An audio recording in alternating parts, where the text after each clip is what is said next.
हाँ, नमस्कार दोस्तों, मैं रोहित स्वागत करता हूँ आपका अपने न्यू यूट्यूब चैनल जिसका नाम है learn and grow. Very important topic है, आप सभी को बहुत हेल्प करेगी इस चीज़ों को समझने में, इंग्लिश को समझने में और बाकी सारी चीज़ों को भी समझने में बहुत बहुत बहुत हेल्प करने वाला पॉइंट है। इस चैप्टर का नाम आप देख सकते हो इजीली, बहुत आसान भाषा में मैंने इसको आज डिज़ाइन किया है।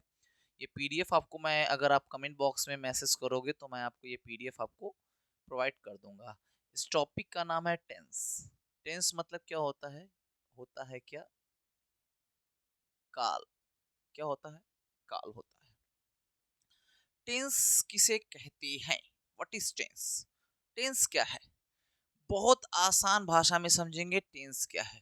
टेंस किसका फॉर्म है, किसका रूप है? Tense is a form of verb which tells the action of, action मतलब कार्य, कार्य किस कार्य का टाइम बताए। किसी भी एक ऐसा वर्ब है जो किसी कार्य का टाइम बताए, मतलब tense is a form of verb which tell the action of time is called tense. Tense is a form of verb which tells the action of time, मतलब टेंस एक ऐसा फॉर्म है वर्ब का, क्रिया का एक ऐसा फॉर्म है जो किसी भी एक्शन का टाइम बताता है। आइए इसको थोड़ा सा समझते हैं। जैसे मान लीजिए मैंने एक सेंटेंस लिखा, ही इज माई ब्रदर। मैंने ये सेंटेंस लिख दिया। कोई आपसे पूछेगा बेटा क्या ये टेंस है क्या, तो आप कहोगे नहीं सर। वो पूछेगा आपसे क्यों टेंस नहीं है, तो आप बोलिएगा सर इज। पहली बात बोलिएगा कि सर इसमें वर्ब नहीं है, और जब तक वर्ब नहीं होगा तब तक कोई भी सेंटेंस टेंस नहीं होता है। तो पूछेगा कि तब ये क्या है, तो बोलिएगा सर ये सेंटेंस है। अगर वो आपसे बोलेगा कि ये इज जो एक वर्ब है, तो आप बोलिएगा नहीं सर, ये जो इज है ना वो एक लिंकिंग वर्ब है। कौन सा वर्ब है? एक लिंकिंग वर्ब, लिंक करने वाला वर्ब है, तो इसे लिंकिंग वर्ब के नाम से भी हम जानते हैं। तो ये कौन सा वर्ब है? लिंकिंग वर्ब है, ना कि कोई मेन वर्ब। और जब तक टेंस में कोई वर्ब नहीं आता है तब तक कोई भी टेंस नहीं बनता। मतलब टेंस किसका फॉर्म होना चाहिए? वर्ब का फॉर्म होना चाहिए। जब तक वर्ब नहीं होगा तब तक वो टेंस नहीं होगा। आइए बात करते हैं आगे। ठीक है, आइए आगे बात करते हैं। चीजें इतनी आपको समझ में आई होंगी। आइए, टेंस के तीन रूप होते हैं, आपको इजीली पता होगा। प्रेजेंट टेंस, जो काम चल रहा होता है उसको हम प्रेजेंट टेंस में पढ़ते हैं। जो काम हो चुका होता है उसे हम पास्ट टेंस में पढ़ते हैं, और जो काम होने वाला होता है उसे हम लोग फ्यूचर टेंस में पढ़ते हैं। ये बातें आपको कंफर्म है? चलिए आगे चलते हैं। सब डिवीजन, हर टेंस के चार चार डिवीजन है। मतलब प्रेजेंट टेंस के भी चार division: present indefinite tense, present continuous tense, present perfect tense and present perfect continuous tense. ठीक। पास्ट के भी चार हैं। पास्ट के भी चार भाग हैं भाई। पास्ट के चार भाग: past indefinite, past continuous, past perfect and past perfect continuous. Future के भी चार भाग। फ्यूचर के चार भाग: future indefinite, future continuous, future perfect and future perfect continuous. ये चार इसके भी पार्ट होते हैं। मतलब टोटल हमारे पास टेंस पढ़ने के लिए कितने हैं? तो टोटल टेंस के 12 पार्ट है जो हमको पढ़ना है। ठीक है, आइए चलते हैं आगे। आगे क्या कह रहा है, चलिए आगे चलते हैं। ठीक है, यहाँ चलते हैं ना। इसको याद करने की जरूरत नहीं है, इसको बस सुनने की जरूरत है। सुन लीजिए इसको आप केवल एक बार। टेंस को हम लोग किस किस फॉर्म में, मतलब प्रेजेंट इंडेफिनिट टेंस को हम लोग किस किस फॉर्म में पढ़ते हैं? जैसे अगर हम कोई रेगुलर काम करते हैं, रेगुलर काम देखो, आई कम लिखा क्या है, इसको बच्चा यहाँ ला देते हैं, यहाँ से इसको पिक करना आसान है। ठीक, या फिर इसको यहाँ ला देते हैं, इधर आजा बच्चा, और इसको थोड़ा सा ऊपर कर देते हैं। अब दिख रहा है ना? ठीक है।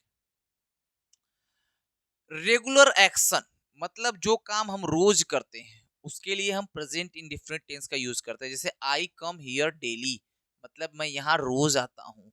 जो काम हम रोजाना करते हैं, नियमित करते हैं, मैं रोज सुबह उठता हूँ, ऐसे कामों के लिए हमें प्रेजेंट इंडिफिनिट टेंस का यूज करते हैं। जिन कामों को हम रेगुलर नहीं भी करते हैं उसके लिए भी हम लोग इसका यूज करते हैं। जैसे कह रहा है अर्थक्वेक, अर्थक्वेक का मतलब क्या होता है? भूकंप। कम मतलब आता है इन मतलब में, जापान मतलब जापान में। मतलब भूकंप कहाँ आता है? जापान में आता है। जैसे आप कह सकते हैं मेरा दोस्त मेरे घर आता है, क्या वो रोज तुम्हारे घर आ जाता होगा? नहीं, कभी कभी आता होगा। लेकिन तुम उसे बता रहे हो कि हाँ वो दोस्तवा मेरे घर वहां आता है, तो हम लोग इस इरेगुलर वर्क को भी क्या कहेंगे? प्रेजेंट इंडेफिनिट टेंस में ही आएगा। कभी किसी की आदत को बताना हो तो भी हमें प्रेजेंट इंडेफिनिट टेंस का यूज करना ही पड़ता है। जैसे मैं बोलूं कि तुम बहुत बोलती हो, तुम बहुत बोलती हो, तो ये उसकी आदत को दिखा रहा है कि हाँ वो बहुत बोलती है। जैसे ही स्मोक्स, कि वो क्या करता है? नशा करता है। ही स्मोक्स। अगर हमें किसी बात को बताना हो कि ये दुनिया में ये बात सत्य है, तो उसको भी हम प्रेजेंट इंडेफिनिट में बताते हैं। कैसे बताते हैं? जैसे sun rise in the east, सूरज कहाँ उगता है? तो सूरज कहाँ उगता है भैया? ईस्ट में ही उगता है। कभी आपने इसको वेस्ट में उगते देखा? नहीं। मतलब सूर्य की ये बात है, ये आदत है, ये सच्चाई है कि वो कहाँ उगेगा। तो ये चार चीजों को हम लोग इंडिकेट कर सकते हैं कि ये प्रेजेंट इंडेफिनिट टेंस में होता है। आइए चलते हैं आगे। ठीक है, आगे चलते हैं। आगे क्या बात कर रहा है ये? आइए अब सीधे हम इसकी रूल की तरफ बढ़ते हैं।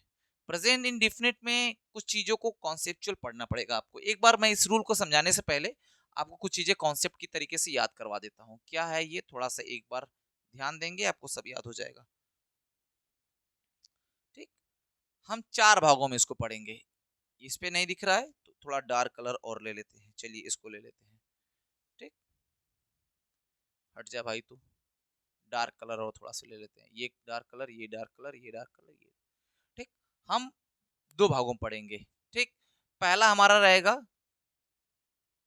प्लूरल। ठीक, दूसरा रहेगा सिंगुलर। फिर यहां हम पढ़ेंगे प्लूरल और फिर पढ़ेंगे सिंगुलर। ठीक, प्लूरल सब्जेक्ट।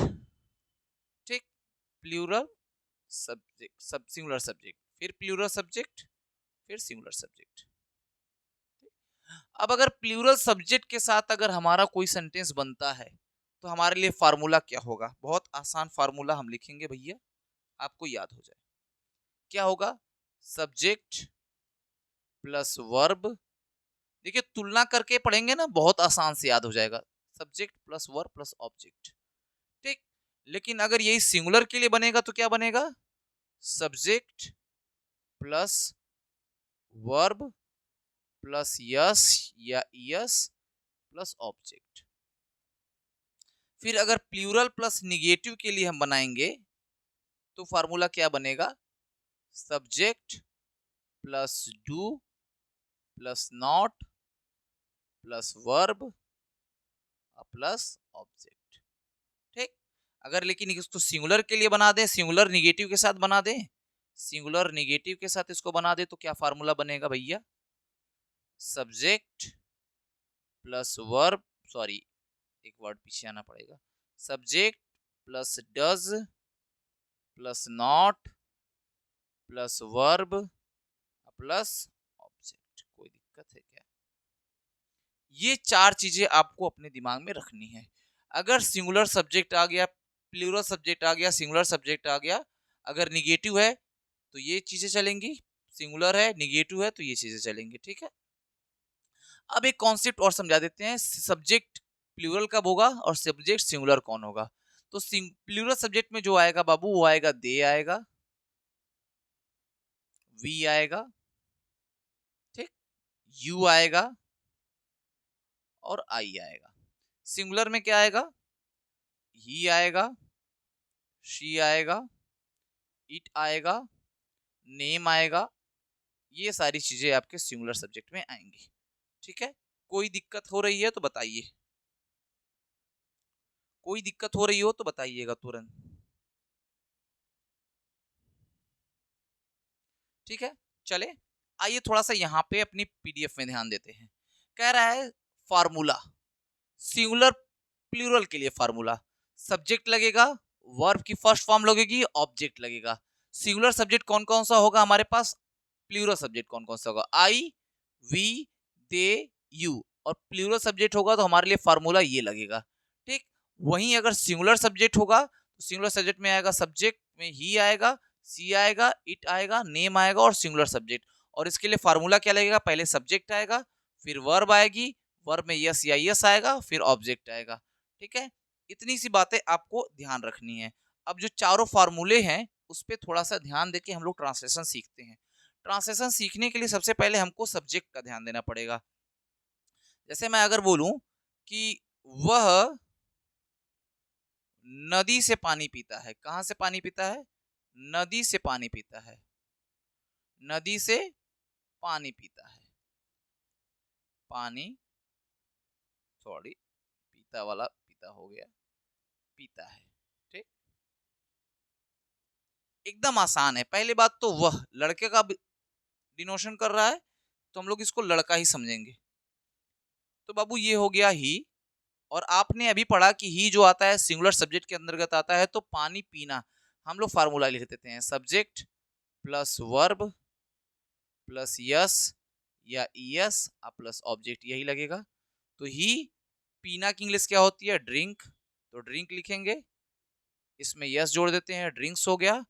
क्या कर रहा है, क्या पी रहा है, पानी पी रहा है, तो क्या हो जाएगा, वाटर, क्या हो जाएगा, वाटर। ये हो गया आपका सब्जेक्ट, ये हो गया आपका वर्ब और ये हो गया आपका ऑब्जेक्ट। अब अदर वर्ड जो लगाना है यहाँ लगा लो। कहां से पीता है, फ्रॉम द रिवर, कहां से पीता है, फ्रॉम रिवर। ये चीज आपको एकदम आसान भाषा मिल जाएगी। अब अगर मैं यहाँ सब्जेक्ट बदल दूं, अगर मैं कह दूं कि तुम नदी से पानी पीते हो, तुम नदी से पानी पीते हो, ठीक, तुम नदी से पानी पीते हो, तो क्या बन जाएगा इसका, बहुत आसान भाषा में बनेगा, देखिएगा। तुम नदी से पानी पीते हो मतलब यू, ठीक, यू ड्रिंक के साथ क्या हो जाएगा, केवल ड्रिंक, ठीक, यस हट गया, ड्रिंक वाटर फ्रॉम रिवर। क्या डिफरेंस आ गया इसमें, बस यस का डिफरेंस आ गया। देखो यहाँ यस लगा हुआ है और यहाँ यस नहीं लगा हुआ है। तो इसका मतलब ये है कि अगर हम लोग इसको बनाएंगे तो यस और यस का डिफरेंस आ जाता है। अगर सिंगुलर रहेगा तो उसमें यस आएगा या ईएस आएगा, और अगर प्लूरल सब्जेक्ट रहेगा तो यस या ईएस नहीं आएगा। ठीक है, ये आपको याद रखना है, इसमें आएगा इसमें नहीं आएगा। आइए एक ट्रांसलेशन और देखते हैं। मैं रात में सोता हूं, मैं रात में सोता हूं, ठीक, आगे, मेरा भाई रात में सोता है, ठीक। आइए दोनों को ट्रांसलेशन करते हैं, एक सिंगुलर है और एक प्लूरल है, ठीक। मैं रात में सोता हूं प्लूरल सब्जेक्ट है तो आई हो जाएगा, I sleep, sleep in the night, ठीक।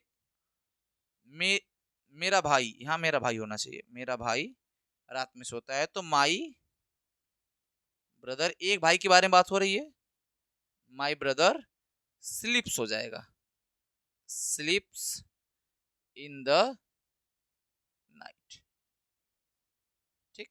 ये बातें आपको याद रखनी है। बस आपको एक दिन में एक रूल समझना है कि एक दिन में केवल एक रूल क्या समझोगे। अब इसका सार बता दे रहा हूं, इसमें क्या समझना है आपको, आपको समझना क्या है, अगर सिंगुलर सब्जेक्ट होगा, अगर सिंगुलर सब्जेक्ट है मतलब ही है या शी है या इट है या नेम है, तो प्रेजेंट इंडेफिनिट टेंस में वर्ब के साथ यस लगाओगे या ईएस लगाओगे, या यदि प्लूरल है सब्जेक्ट है तो उसके साथ वर्ब में यस या ईएस नहीं लगाओगे। और अब ये समझ लो कि सब्जेक्ट में प्लूरल और सिंगुलर है कौन, तो बाबू प्लूरल जो है बच्चा वो है तुम्हारा यू है, यू है तुम्हारा दे है, वो तुम्हारा वी है और ये तुम्हारा आई भी है।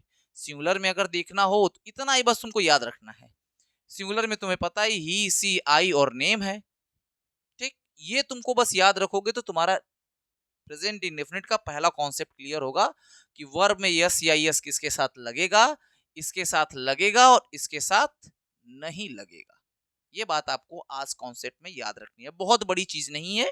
अगर आप इसको पूरा देख लिए होंगे तो आपको ये बात समझ में आ गई होगी कि सिंगुलर सब्जेक्ट के साथ यस या यस प्रेजेंट इंडेफिनिट टेंस मतलब टेंस के पहले वाले टेंस में, मतलब प्रेजेंट के पहले वाले टेंस मतलब इंडेफिनिट में वर्ब के साथ यस या यस लगेगा और प्लूरल में नहीं लगेगा। और हम अभी बात कर रहे हैं केवल पॉजिटिव सेंटेंस की जिसमें नॉट नहीं आ रहा है। ठीक, पॉजिटिव सेंटेंस की बात कर रहे हैं जिसमें नॉट नॉट का यूज नहीं हो रहा है अभी। ठीक है, तो ऐसे टेंस को हम लोग पढ़ रहे हैं पॉजिटिव टेंस। कोई दिक्कत? एक सेंटेंस और कर लेते हैं। क्या है? हम बाजार जाते हैं। ठीक, वह बाजार जाती है।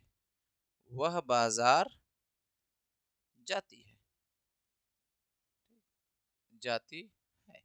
दो सेंटेंस है हमारे पास, दोनों को आसान भाषा में, एकदम आसान भाषा में बनाएंगे हम लोग। ठीक, हम बाजार जाते हैं मतलब वी, जाने की इंग्लिश यहां लगेगा गो टू मार्केट। ठीक, ये क्या बनेगा? वह बाजार जाती है, सी गो के साथ यस लगा दिया, गोज टू मार्केट।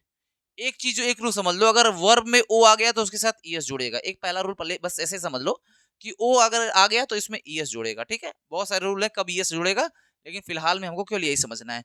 तो आपको ये कॉन्सेप्ट तो क्लियर हो गया होगा कि सब्जेक्ट यदि सिंगुलर है तो उसमें वर्ब में यस यस या यस जुड़ेगा, और यदि प्लूरल है तो यस या यस नहीं जुड़ेगा। ये किस टेंस में होगा? प्रेजेंट इंडेफिनिट के पॉजिटिव टेंस में, जिसमें नॉट नहीं लगा होगा। बस इतना ही याद समझना है। कल हम लोग निगेटिव और इंट्रोगेटिव के बारे में पढ़ेंगे, प्रेजेंट इंडेफिनिट टेंस खत्म हो जाएगा। ठीक है, पूरे डिटेल में पढ़ेंगे। अगर आपको ये पीडीएफ चाहिए होगा तो मैं आप कमेंट बॉक्स में कमेंट कर दीजिएगा, मैं ये पीडीएफ आपको भेज दूंगा। ठीक है, चलिए।